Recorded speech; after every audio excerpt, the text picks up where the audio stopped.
Aproximaciones al Medioevo. Curso de Historia por el Dr. Gonzalo Soto Posada.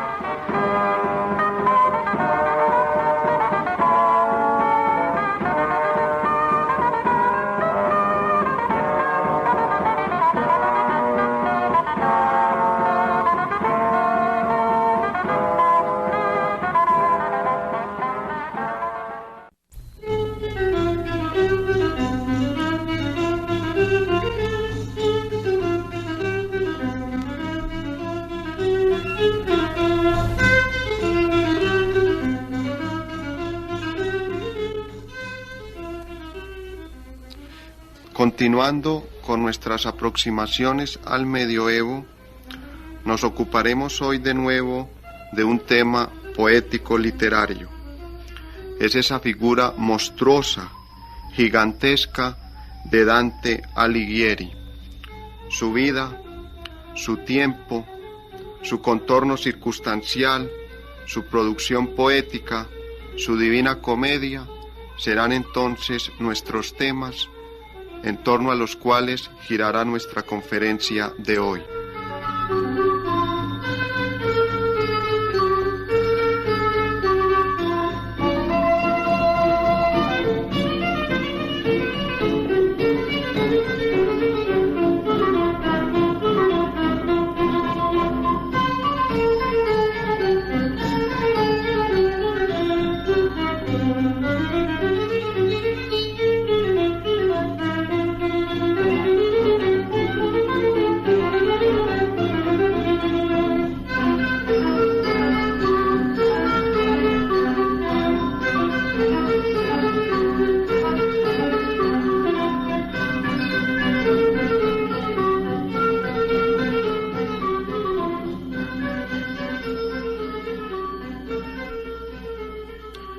Comencemos por el tiempo, el contorno circunstancial de Dante. La época de Dante es la transición entre el siglo XIII, que con Spengler podíamos caracterizar como el período de mayor esplendor de la Edad Media, el siglo del florecimiento de las órdenes religiosas y de la escolástica, la plenitud del gótico, y el siglo XIV, el ocaso, la decadencia de la Edad Media.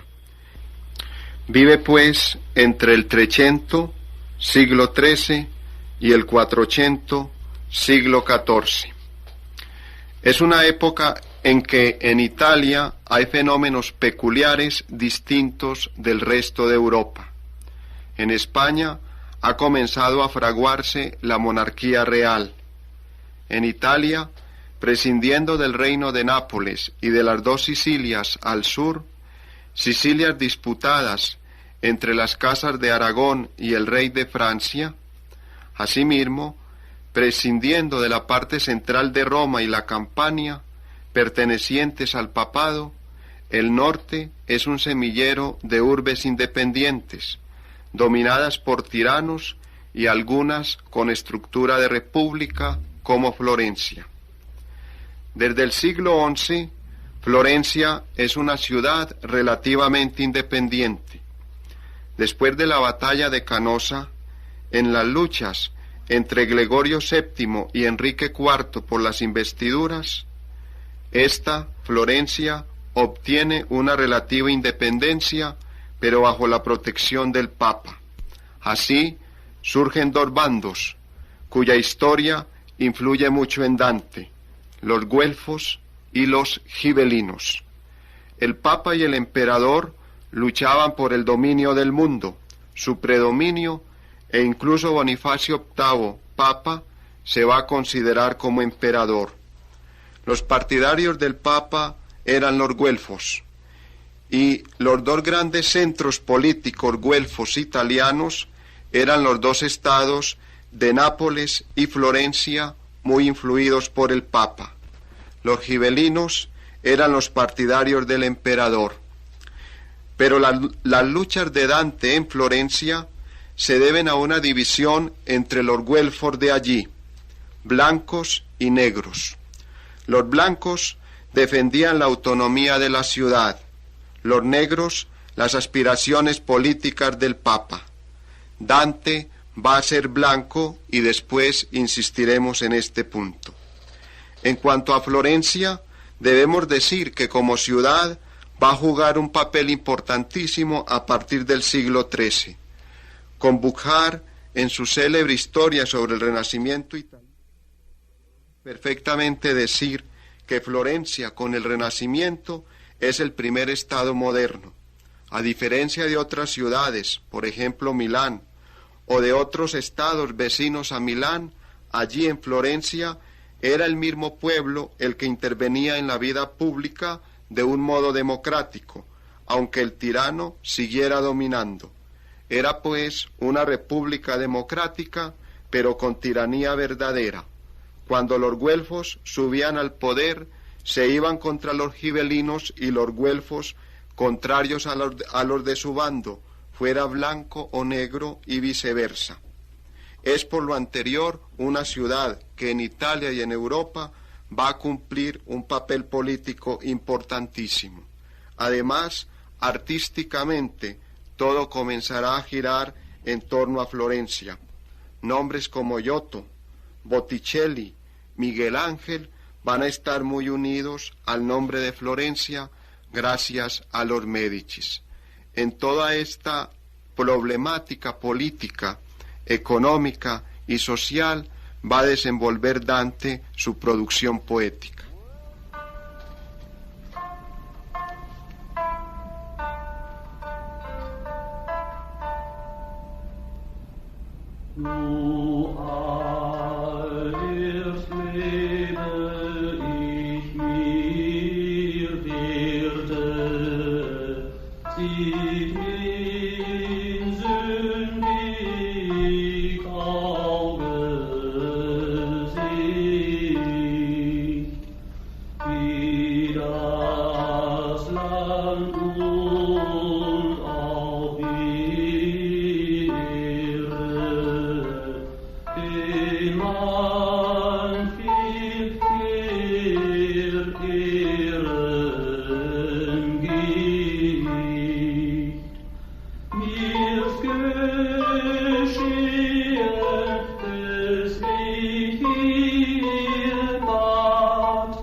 Si pasamos al contorno, a la parábola vital de Dante, nos encontramos con que nace en Florencia en 1265, de familia más bien sencilla, no aristocrática ni económicamente muy bien. Pierde a su madre muy niño y queda bajo el custodio de una madrastra, cosa que influirá en su mentalidad. Fue niño y adolescente sin amor. Esto se traducirá en su espíritu solitario, melancólico y en su concepción platónica del amor.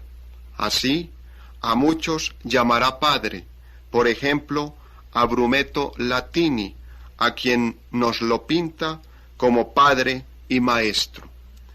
Pero en esta parábola vital hay 4 momentos fundamentales: Beatrice, sus amigos intelectuales, la política florentina y el destierro de Dante. Comencemos por el primero, Beatrice.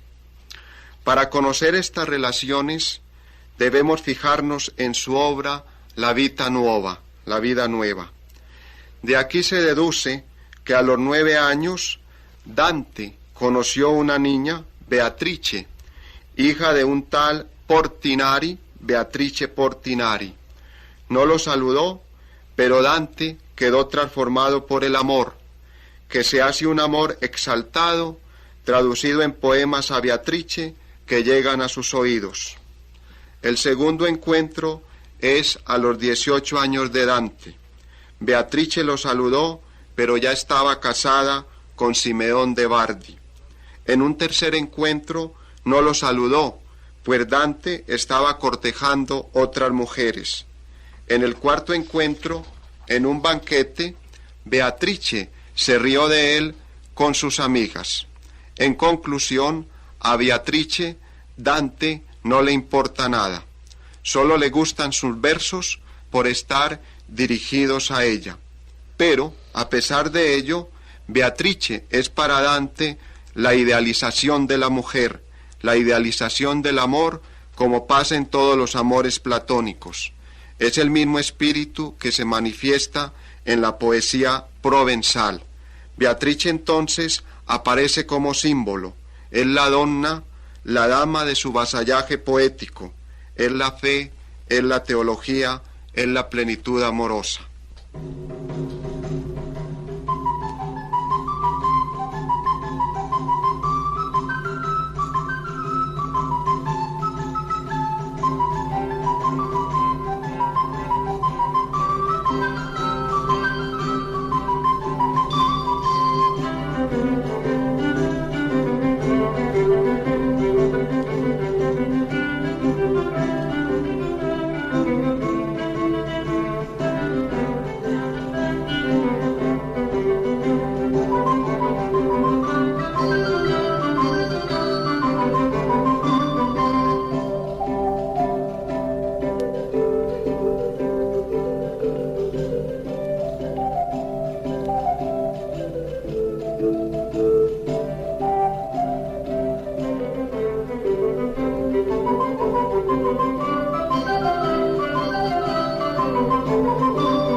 El segundo momento vital de Dante que queremos resaltar son sus maestros y amigos intelectuales.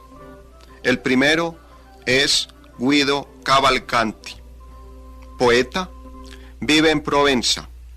Después que los vates provenzales se dispersan, fines del siglo XII y principios del XIII, unos van a Cataluña, otros a Italia, concretamente a la corte de Federico II, que va a ser muy importante en la vida de Dante.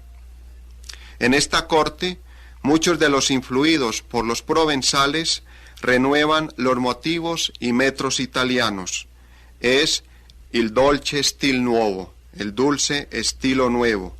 El influjo fundamental de Cavalcanti sobre Dante fue el entusiasmarlo por este dolce stil nuovo. El otro amigo fundamental es Fray Girolamo. Fray Girolamo es un dominico que enseña en Florencia en la iglesia de Santa María Novella. Fue discípulo de Tomás en París y en Florencia enseña la nueva filosofía tomista. Así Dante puede conocer a Santo Tomás de Aquino, puede conocer su pensamiento. De ahí la escolástica y el influjo de ella en la producción poética dantesca. El tercer amigo es Giovanni Pietro Olivi, franciscano. Si con Fray Girolamo Dante se reconoce discípulo de Tomás, con Giovanni Pietro Olivi es influido por la mística franciscana.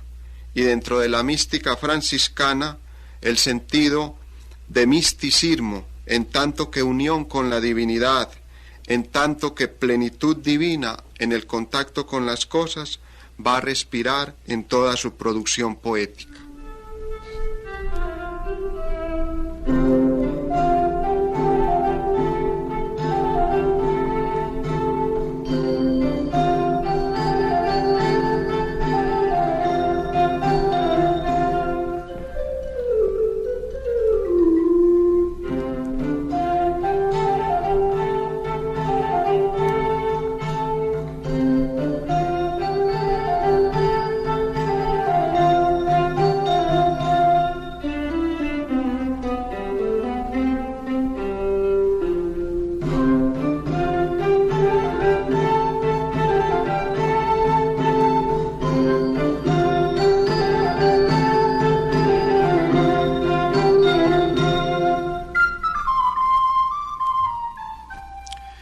El tercer momento vital de esta parábola es la intervención política de Dante. Durante los últimos decenios del siglo XIII, Dante interviene en la política florentina. pertenece al consejo. En 1300 es nombrado prior de la ciudad. Pero el papel político más importante fue su misión ante Bonifacio VIII con otros 2 florentinos. Aquí, lo que antes hemos reseñado, lo de Guelfos blancos y Guelfos negros, adquiere toda su plenitud. El Papa quería proteger al jefe de los Guelfos negros, Carlos de Valois. Dante y los 2 florentinos le piden que salve la independencia de Florencia contra Carlos de Valois. Ocurre todo lo contrario. Protege a Carlos de Valois. Deja como rehén a Dante, que al regreso a Florencia es desterrado por causa de Bonifacio VIII. Aparece así su 4º momento vital, el destierro. No se sabe qué le pasó en él.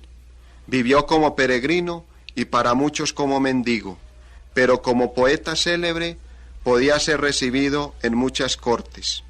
Deambuló de corte en corte y de ciudad en ciudad, Verona, Mantua, Rávena, donde murió.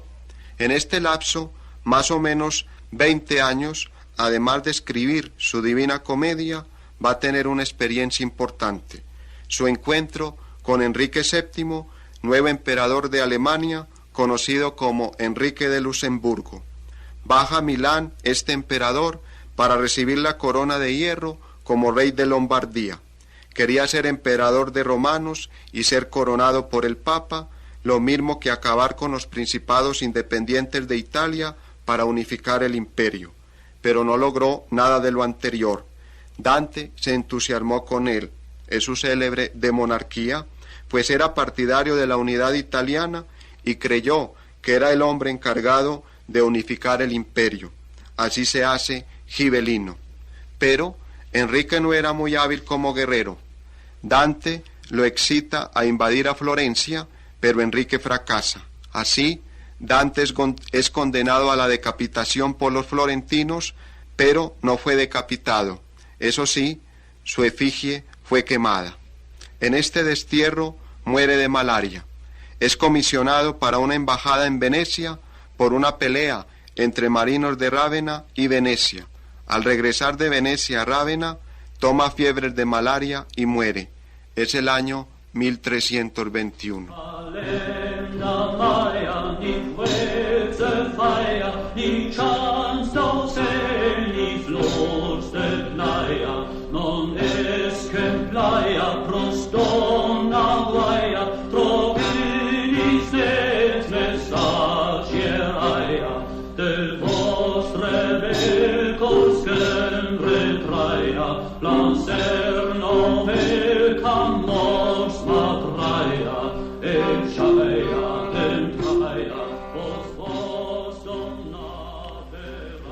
Vayamos ahora a su gran producción poética, la Divina Comedia.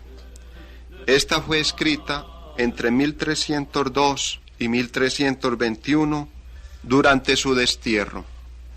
Desde 1290, en su primer encuentro con Beatrice, ya la Divina Comedia había aflorado en su mente.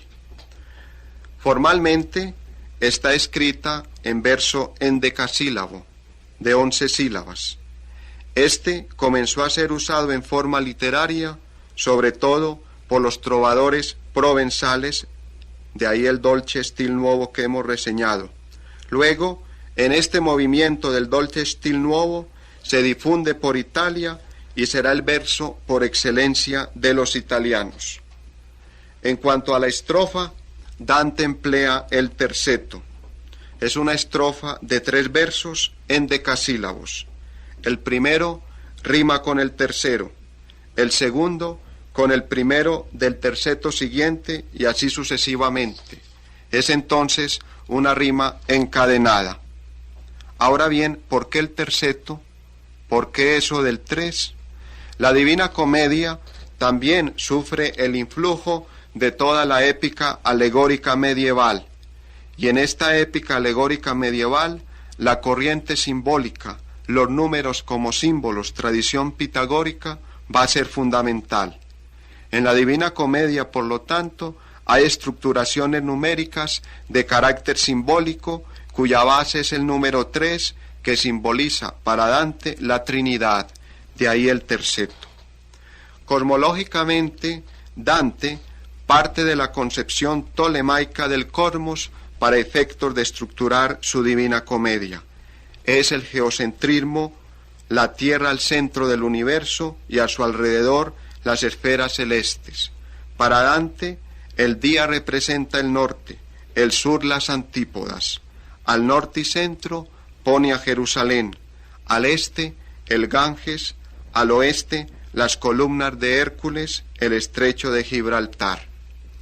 Teológicamente, el infierno, el purgatorio, el paraíso, estructura fundamental de la Divina Comedia, representan la concepción de la historia como drama eterno de condenación y salvación, cuyo centro y fin es la divinidad. Por algo, para Dante, todo termina en el empíreo. Es que Dante, a la vez que escolástico, a la vez que franciscano, perfectamente conoce la interpretación agustiniana de la historia como drama eterno de salvación o condenación.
Pero, ¿qué representa en definitiva toda esta estructura cosmológica, formal, agustiniana a nivel de la historia de la Divina Comedia?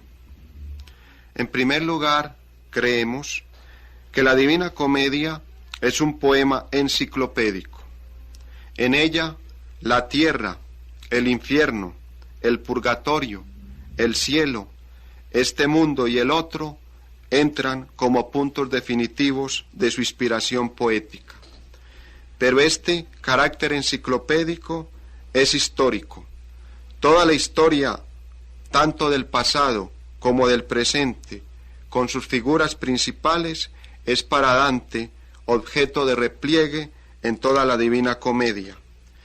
Mas esta enciclopedia histórica va a tener un telón de fondo. Es el diálogo fe-razón. Dante trata de reunir el mundo pagano y el mundo cristiano. Tiene motivos clásicos, mitológicos, pero cristianizados. Casi que podríamos decir que lo que representa la suma teológica para la escolástica, a nivel poético lo representaría la Divina Comedia para efectos de la unidad en la diversidad del diálogo fe-razón. Además, podemos perfectamente plantear lo siguiente. El infierno, el purgatorio, el paraíso, obviamente son los momentos definitivos de nuestro drama de condenación o salvación en una interpretación escatológica de la historia. Pero también podemos interpretarlos como un retrato de la humanidad. Todo hombre, individual y colectivamente, tiene su infierno, su purgatorio, su paraíso. Tiene su luz y su sombra, tiene sus tinieblas y tiene su luminosidad. ¿No será entonces la Divina Comedia la versión cristiana del mito de la caverna platónica? ¿No será, con lenguaje cristiano, el libro séptimo que Platón en su célebre República planteó para efectos de rectificar la mirada? Creemos que sí. El mundo de las sombras no se entiende para Dante sin el ascenso a la luz. El mundo de las tinieblas no se entiende para Dante sin el ascenso a la divinidad. Definitivamente Dante es platónico, pero platónico cristiano.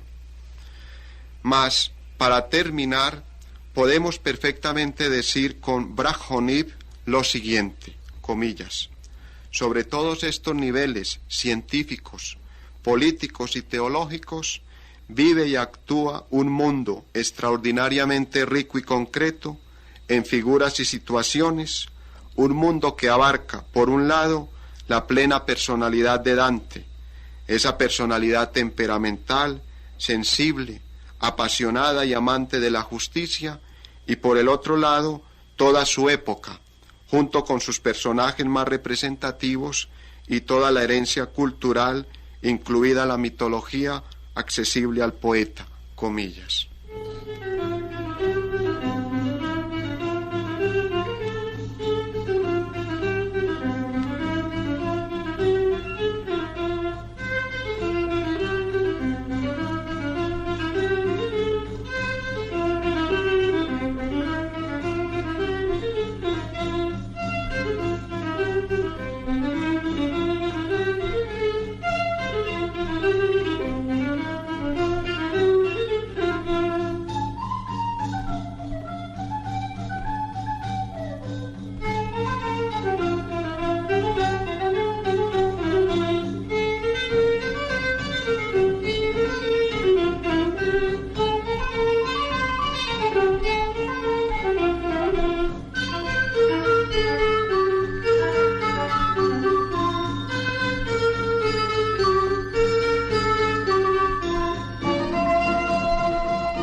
Finalmente, una observación de carácter un poco recomendativo.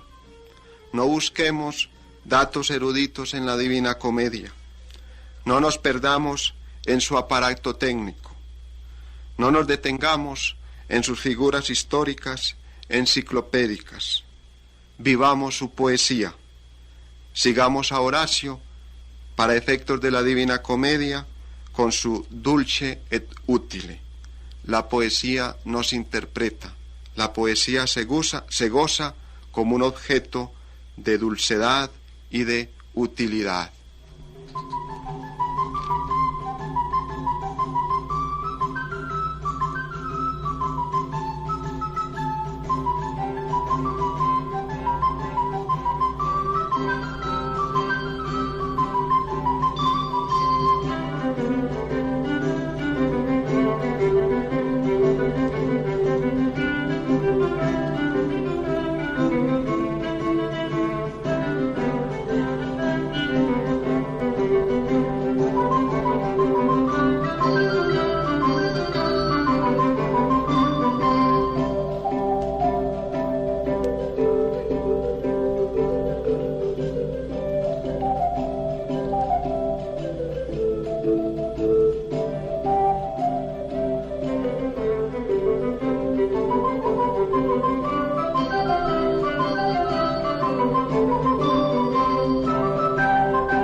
Aproximaciones al Medioevo. Curso de Historia por el Dr. Gonzalo Soto Posada.